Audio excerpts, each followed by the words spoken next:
बिस्मिल्लाहिर्रहमानिर्रहीम।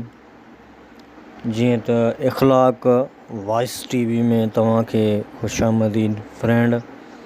असांजो ही अलीअ जो कॉल तव्हांखे पसंदि अचे त असांजे चैनल खे सब्सक्राइब कंदा, बेल आइकन जी दबाइण न भुलाईंदा, छो जो जेको बि असां नओं वॉइस ठाहींदासीं उहो तव्हां वटि पहुची वेंदो।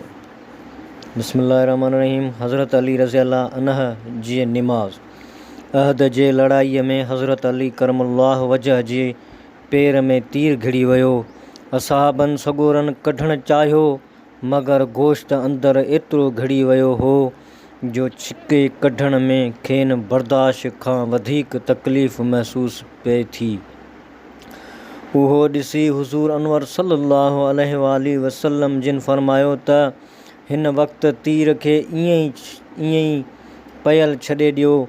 जॾहिं हज़रत अली रज़ी अल्लाह अन्हु साईं जिन निमाज़ पढ़णु बीठा त हुज़ूर अकरम सल्लल्लाहु अलैहि वसल्लम जिराह खे इशारे सां फरमायो त हींअर तीर जहिड़े तरह सां कढी सघीं त बग़ैर कंहिं खुटके जे कढे वठ। उहो ॿुधी जराह अॻिते वधी पेर मंझां तीर छिके कढियो।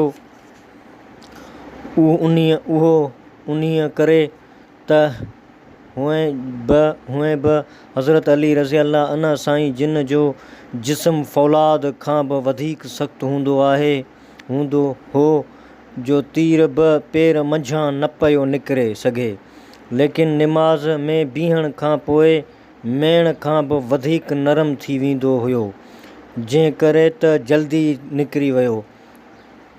तीर निकिरण सां खून जो चश्मो वही निकितो। पेर हज़रत अली रज़ी अल्लाह अन्हु जिन खे मुतालिक़ ख़बर न पई ऐं आजिज़ ऐं नियाज़ सां निमाज़ पूरी कयाऊं ऐं निमाज़ पूरी करण खां पोइ ॾिठाऊं त तीर पेर मंझां निकितो पियो आहे।